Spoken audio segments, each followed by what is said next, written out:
Good morning friend. मैं हूं तुकेश कुमार वर्मा और आप मेरे साथ देख रहे हैं सीजी व्यापम एस्पिरेंट का ये हमारा यूट्यूब चैनल। हम जो है साप्ताहिक करेंट अफेयर इस वीडियो सीरीज के माध्यम से देखेंगे और हम बात करेंगे 1 से लेकर 5 जनवरी 2025 तक के करेंट अफेयर के बारे में। दोस्तों, इस वीडियो के लास्ट में आपको करेंट अफेयर के कुछ एमसीक्यूज मिलेगा जिसका आंसर आपको कमेंट करके देना है। पहले हम जो है थ्योरी के रूप में करेंट अफेयर को देखेंगे, लास्ट में एमसीक्यू भी आपके लिए रखा जाएगा जिसका आंसर आपको कमेंट करके देना है, ताकि आप जो है करेंट अफेयर को कितना याद रख पाते हैं उसको आप चेक कर सकते हैं। चलिए हम बात करते हैं 1 से लेकर 5 जनवरी तक के महत्वपूर्ण करेंट अफेयर्स के बारे में। पहला करेंट अफेयर है पंचायत एवं नगरीय चुनाव 2025। आप जानते हैं छत्तीसगढ़ में अभी पंचायत और नगरीय चुनाव होना है, ठीक है, जिसको लेकर लगातार डिले चल रहा है। ठीक, तो उसी के तहत हम कुछ इंपॉर्टेंट फैक्ट जानते हैं जो हमारे एग्जाम के दृष्टिकोण से इंपॉर्टेंट होता है। तो सबसे पहले आपको पता होना चाहिए छत्तीसगढ़ में नगर निगम की संख्या कितना है, 14 है। ठीक है, 14 नगर निगम है, जिसमें 4 नगर निगम को नवीनतम रूप से बनाया गया था जहां चुनाव नहीं होगा। तो अभी वर्तमान में 10 नगर निगम में चुनाव होगा, याद रखेंगे। ठीक है, 10 नगर निगम में चुनाव होगा। वहां के जो महापौर हैं, सभापति है, उनका कार्यकाल जो है समाप्त हो चुका है, क्योंकि चुनाव इतना डिले हो चुका है कि उनका जो कार्यकाल है समाप्त हो गया है। और कार्यकाल जब समाप्त होता है किसी भी महापौर सभापति का, किसी भी नगर निगम का, तो आप वहां जो है प्रशासक नियुक्त किया जाता है। तो प्रशासक किसे नियुक्त किया जाता है, तो कलेक्टर्स को जो है प्रशासक नियुक्त किया जाता है, ध्यान रखेंगे। तो छत्तीसगढ़ में अभी वर्तमान में 10 नगर निगम में चुनाव होना है। वहां के महापौर और सभापति का कार्यकाल जो है समाप्त हो चुका है, जिसके कारण प्रशासक के रूप में कलेक्टर्स की नियुक्ति की जाती है। ठीक है, ध्यान रखेंगे। चलिए अगले करंट अफेयर के बारे में बात करते हैं।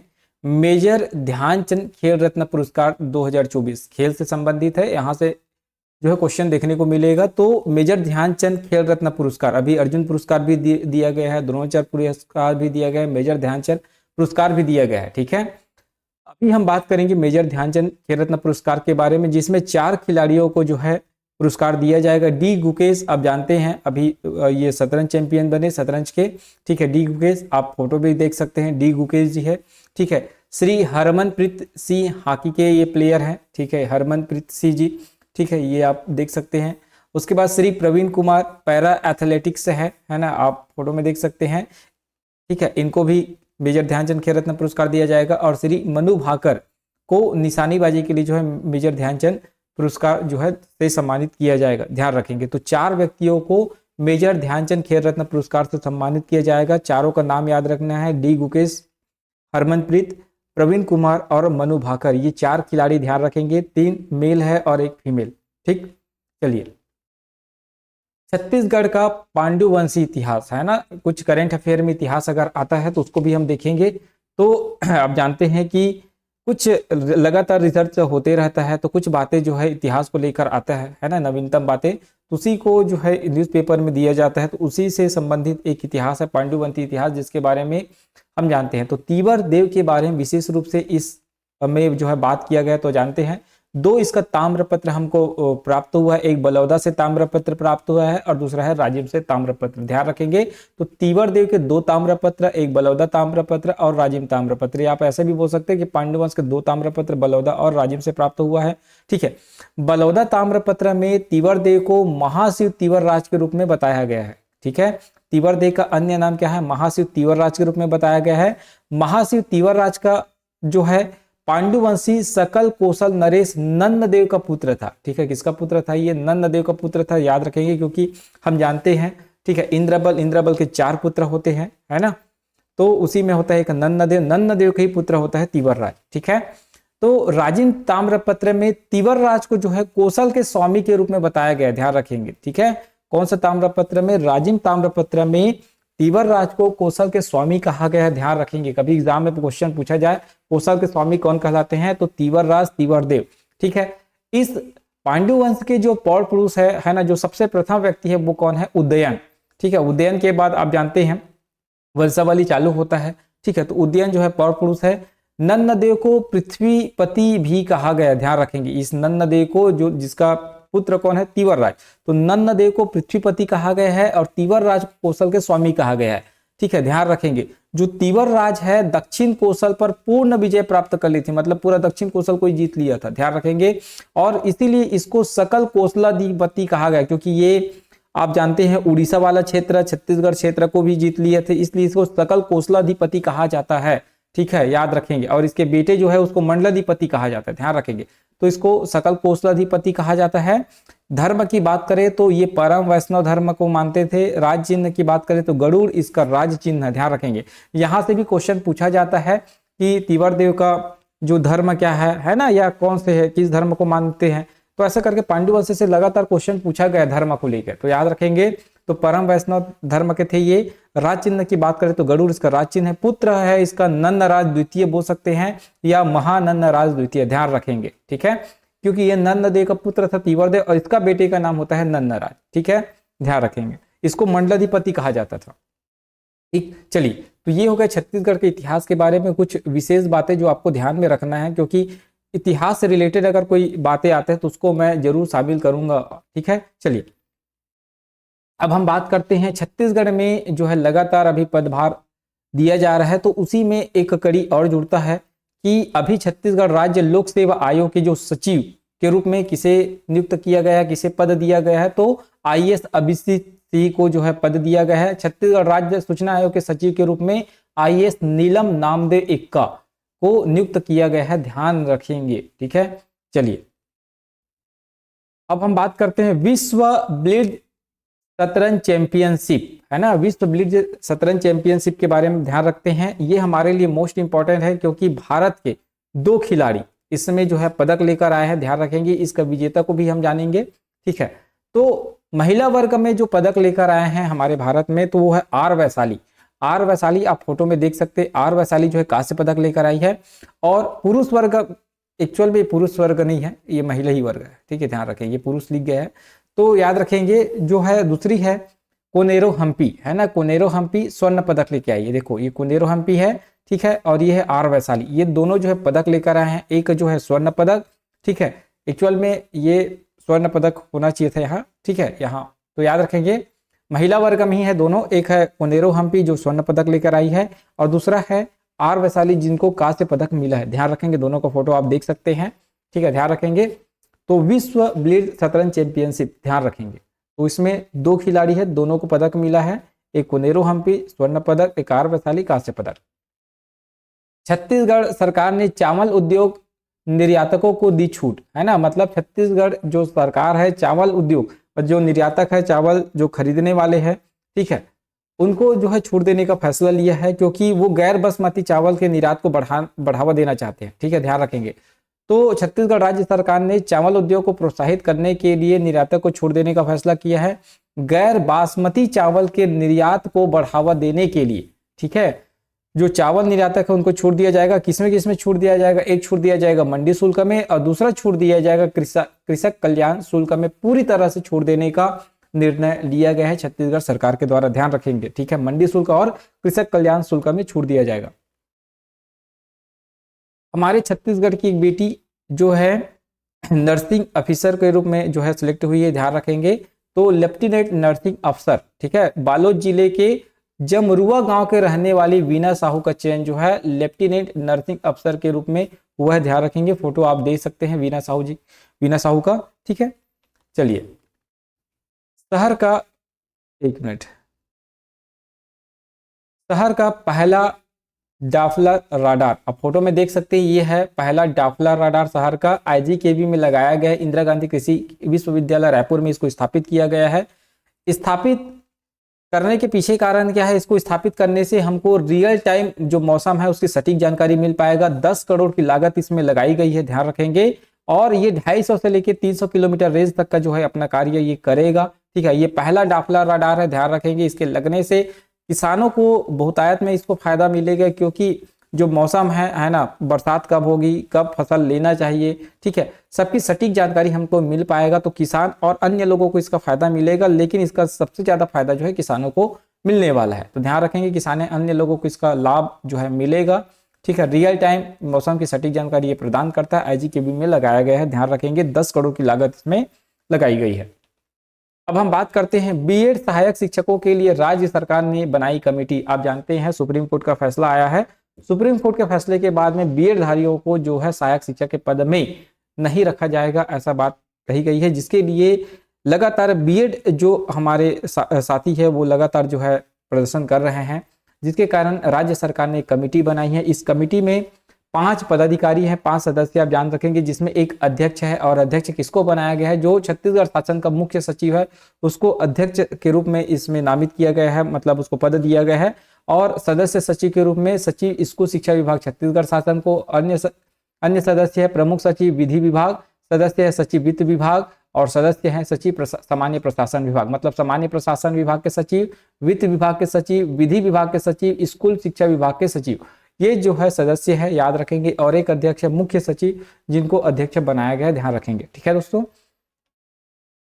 वनडे क्रिकेट में बिना आउट हुए सर्वाधिक रन का रिकॉर्ड, ठीक है, अब हाल ही में करुण नायर जो भारतीय खिलाड़ी है वो जो है बिना आउट हुए 542 रन बनाए। इन्होंने एक रिकॉर्ड तोड़ा है। 2010 में जो है न्यूजीलैंड के ऑलराउंडर खिलाड़ी जेम्स फ्रैंकलिन के द्वारा बनाए गए रिकॉर्ड को इन्होंने तोड़ा है, जो लास्ट 527 रन बनाए थे। ठीक है, तो 527 रन के रिकॉर्ड को तोड़ते हुए 542 रन इन्होंने बनाया है करुण नायर ने। और सर्वाधिक रन है ना बिना आउट हुए बनाने वाले ये खिलाड़ी बन गए हैं, तो ध्यान रखेंगे करुण नायर। ठीक है, अब पोठ लइका अभियान, पोठ लइका अभियान को जानते हैं क्या है? तो ये जो है राजनांदगांव प्रशासन के द्वारा पोठ लइका अभियान जो है चलाया जा रहा है। इसका मुख्य उद्देश्य है कि जो कुपोषित बच्चे हैं उसको कुपोषण से बाहर लाना। ठीक है, जिसके तहत जो है लगातार 5 माह से ये अभियान चल रहा है। और 5 माह में जो है 56.93% जो बच्चे हैं कुपोषण से मुक्त हुए हैं। ठीक है, और ये अभियान तब तक जारी रहेगा जब तक ये निर्धारित लक्ष्य में ना पहुंचा जाए। कहने का मतलब 100% जो बच्चे हैं कुपोषण से मुक्त ना हो जाए तब तक ये जो है अभियान चलता रहेगा। ध्यान रखेंगे लोग। इसके लिए जो लोगो है आप देख सकते हैं, पोठ लइका अभियान पहल। ठीक है, ध्यान रखेंगे। ठीक, चलिए अब हम बात करते हैं छत्तीसगढ़ राज्य नगरीय निकाय। छत्तीसगढ़ राज्य नगरीय निकाय की कुछ जानकारी देखते हैं। कितने नगरीय निकाय है? तो याद रखें कुल 192 नगरीय निकाय है हमारे छत्तीसगढ़ में। ठीक है, जिसमें 14 नगर निगम है, जिसमें 10 में चुनाव होना है। ध्यान रखेंगे 4 नवीनतम है।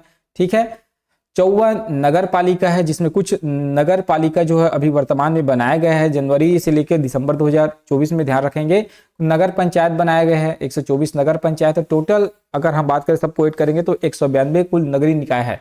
अब जनवरी से लेकर दिसंबर 2024 में बने जो नगर पंचायत है, कितने नगर पंचायत है? ध्यान रखेंगे 9 नगर पंचायत बनाए गए दोस्तों, जिसमें लाल बहादुर और घुमका राजनांदगांव के 2 नगर पंचायत बनाए गए हैं। जरहा गांव मुंगेली को नगर पंचायत बनाया गया है। पटना कोरिया को नगर पंचायत बनाया गया है। कुसमी बेमेतरा को नगर पंचायत बनाया गया है। देवभोग गरियाबंद को नगर पंचायत बनाया गया है। शिवनंदनपुर सूरजपुर को नगर पंचायत बनाया गया है। बमनी को नगर पंचायत बनाया गया है। और पलारी कुसमी जो है, एक पलारी है बालोद जिला का और कुसमी है बेमेतरा जिले का। तो टोटल 9 नगर पंचायत। ध्यान रखें कितने नगर पंचायत बनाए गए हैं जनवरी से लेकर दिसंबर 2024 तक? 9 नगर पंचायत बनाए गए हैं। ठीक है, और जनवरी से लेकर दिसंबर 2024 तक नगर पालिका, तो देखिए याद रखेंगे एक गौरेला और पेंड्रा को नगर पालिका बनाया गया है। लोरमी को नगर पालिका बनाया गया है। अभनपुर को, बोदरी को, सिमगा और रामानुगंज को। तो जितने जो है नगर पालिका बनाया गया, ध्यान रखेंगे नगर पंचायत और नगर पालिका, ध्यान रखेंगे इनका नाम, ताकि एग्जाम में अगर क्वेश्चन आता है कि निम्न में से हाल ही में किसी नगर पंचायत बनाया गया या नगर पालिका बनाया गया है, तो आपको नाम याद होना चाहिए। तो 1 से 2 बार आप पढ़ेंगे तो आपको याद हो जाएगा। ठीक है, चलिए अब हम बात करते हैं, अगला करंट अफेयर है 18वीं प्रवासी भारतीय दिवस सम्मेलन। ठीक है, 18th। तो आयोजन इसका कब से कब तक किया जाएगा? 8 से लेकर 10 जनवरी 2025 तक जो है इस सम्मेलन का आयोजन किया गया है। 9 जनवरी को जो है भारतीय प्रवासी दिवस मनाते हैं, ध्यान रखेंगे। ठीक है, 9 जनवरी को भारतीय प्रवासी दिवस मनाया जाता है, आपको मालूम होगा। तो इसका आयोजन जो है 8 से लेकर 9 जनवरी 2025 तक है। इसमें राष्ट्रपति शामिल होंगे, प्रधानमंत्री शामिल होंगे। ठीक है, 3 दिवस जो है ये कार्यक्रम 8, 9, 10 को चलेगा। पहले दिन प्रधानमंत्री आएंगे, दूसरे दिन राष्ट्रपति आएंगे, तो ध्यान रखेंगे। ठीक है, और साथ ही जो उड़ीसा के जो मुख्यमंत्री वो भी इसमें सम्मिलित होंगे। तो स्थान क्या है? भुवनेश्वर में इसका आयोजन किया जाएगा। ठीक है, इसका आयोजन भुवनेश्वर में पहली बार हो रहा है, ध्यान रखेंगे। तो भुवनेश्वर में इसका आयोजन है। 50 देश के 35 प्रवासी जो है इसमें जो है नॉन रेसिडेंट है वो जो है इसमें आकर भाग लेंगे। साथ ही 7500 लोगों के शामिल होने की संभावना है, ध्यान रखें। कहीं कहीं आपको ये 5000 मिलेगा ये जनसंख्या, ठीक है, अलग अलग न्यूज़पेपर में अलग अलग दिया गया है। तो 3500 से लेके 7500 ध्यान रखेंगे। और इस सम्मेलन में जो भाग लेने वाले हैं, ठीक है, वो नॉन रेसिडेंशियल है ना, प्रवासी है, ध्यान रखेंगे। सम्मेलन के बारे में जानते हैं तो इसकी शुरुआत जो है 2003 में हुई थी, पूर्व प्रधानमंत्री श्री अटल बिहारी वाजपेयी की सरकार में इसकी जो है शुरुआत की गई थी। हर वर्ष जो है 9 जनवरी को प्रवासी भारतीय दिवस के रूप में मनाया जाता है, ध्यान रखेंगे, ठीक है। और ये किस लिए मनाया जाता है, तो महात्मा गांधी जी 1915 में दक्षिण अफ्रीका से भारत की वापसी की याद में इस डेट को चुना गया है, ध्यान रखेंगे, ठीक है, जिसने भारत के स्वतंत्रता आंदोलन में महत्वपूर्ण भूमिका की शुरुआत को चिन्हित किया था, ध्यान रखेंगे। तो प्रवासी भारतीय दिवस 9 जनवरी विशेष रूप से ध्यान रखेंगे, एग्जाम में पूछा जाता है, ठीक। चलिए अगले करंट अफेयर के बारे में बात करते हैं। खो खो विश्व कप 2025, इसका जो मैस्कॉट का है उसका अनावरण किया गया है। मैस्कॉट आप देख सकते हैं, 2 हिरन है, एक है तेजस और दूसरा है तारा। तो खो खो विश्व कप 2025 के बारे में बात करते हैं तो इसका आयोजन जो है 13 से लेकर 19 जनवरी 2025 तक किया जाएगा। स्थान की अगर बात करें तो नई दिल्ली के इंदिरा गांधी इंडोर स्टेडियम में इसका आयोजन होगा। विशेष क्या है इसमें, तो 6 महाद्वीप के 24 देश है ना, 6 महाद्वीपों के 24 देश और 21 मेन और 20 वुमेन्स टीम जो है हिस्सा लेगी। टोटल जो है 41 टीम जो है हिस्सा लेंगी, जिसमें 20 जो फीमेल और 21 मेल टीम है, ध्यान रखेंगे। मैस्कॉट इसका ध्यान रखेंगे तेजस एवं तारा, ये हिरन है, आप देख सकते हैं फोटो में। इस प्रतियोगिता में विशेष क्या है, तो 11 जो मशहूर पेंटर है वो अपने पेंटिंग को प्रदर्शित करेंगे और उसका नीलामी करेंगे। नीलामी करने के बाद जो भी पैसा आएगा उसका आधा राशि जो है खो खो के खिलाड़ियों को दिया जाएगा, ठीक है। चलिए ये हुआ हमारे खो खो विश्व कप से संबंधित करेंट अफेयर। अब हम बात करते हैं चार्ल्स डी गाल युद्धपोत, है ना, चार्ल्स डी गाल युद्धपोत के बारे में ध्यान अब जानते हैं। इस युद्धपोत को भारत खरीदने वाला है, ध्यान रखेंगे, इस युद्धपोत को जो है भारत खरीदने वाला है, ठीक है।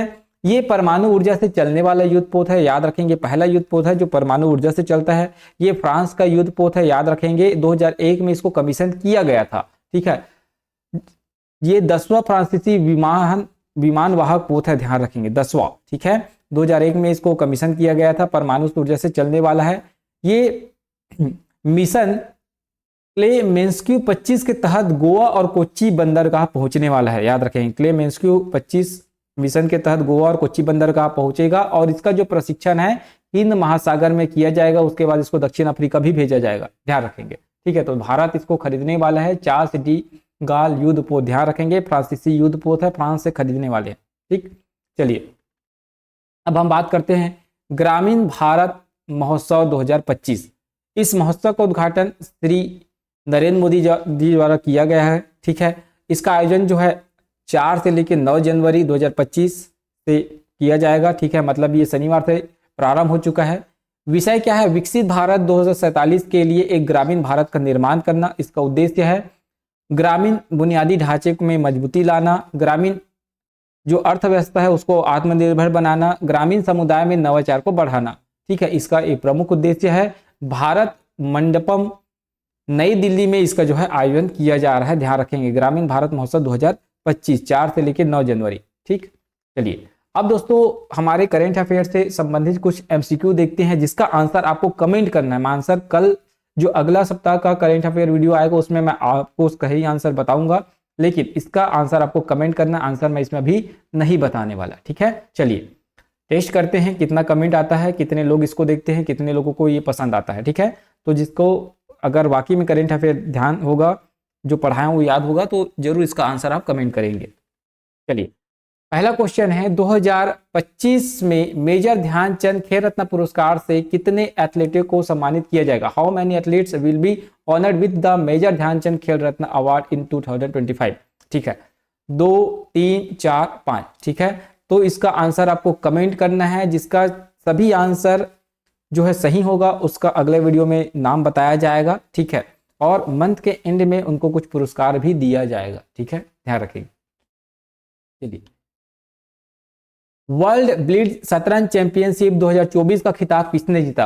Who won the world blitz chess championship 24, है ना। तो आपको बताना है मैग्नस कार्लसन, इयान नेपोमनियास्की,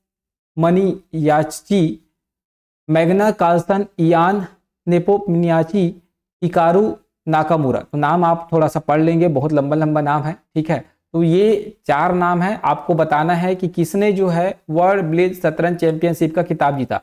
मैं करेंट अफेयर में बताया कि भारत से 2 व्यक्तियों ने स्वर्ण पदक और कांस्य पदक जीता है, लेकिन इसका खिताब को जीतने वाले एक्चुअल में कौन है तो आपको बताना है, ठीक है। चलिए, अब हाल ही में इसे 2025 में भारत का नया मुख्य न्यायाधीश नियुक्त किया गया, who has been appointed as the new chief justice of India in 2025। Justice BR Gavai, Naresh Kumar, SA Bobde, Ravishankar. तो आपको बताना है इसका आंसर, ठीक है। चलिए अगला प्रश्न देखते हैं। छत्तीसगढ़ राज्य सरकार ने चावल उद्योग को प्रोत्साहित करने के लिए निर्यातकों को निम्न छूट देने की घोषणा की है। Chhattisgarh to encourage the rice industry, the state government has announced the following as exemption to exporter। मंडी शुल्क में इन मार्केट फीस, कृषक कल्याण शुल्क में इन फॉर्मल वेलफेयर फीस, दोनों में इन बोथ, इनमें से कोई नन ऑफ दिस, ठीक है। आपको आंसर जो है कमेंट करना है। चलिए अगला करंट अफेयर देखते हैं। छत्तीसगढ़ जिले कबीरधाम जिले के बोडला ब्लॉक के दलदली क्षेत्र में कितना हेक्टेयर बक्साइट का भंडारण है। How many hectare of bauxite is stored in the Mursi area of Bodla block of Kabirdham district? ठीक है, 626.117 हेक्टेयर, 57.54 हेक्टेयर, 189.97 हेक्टेयर, 250 हेक्टेयर।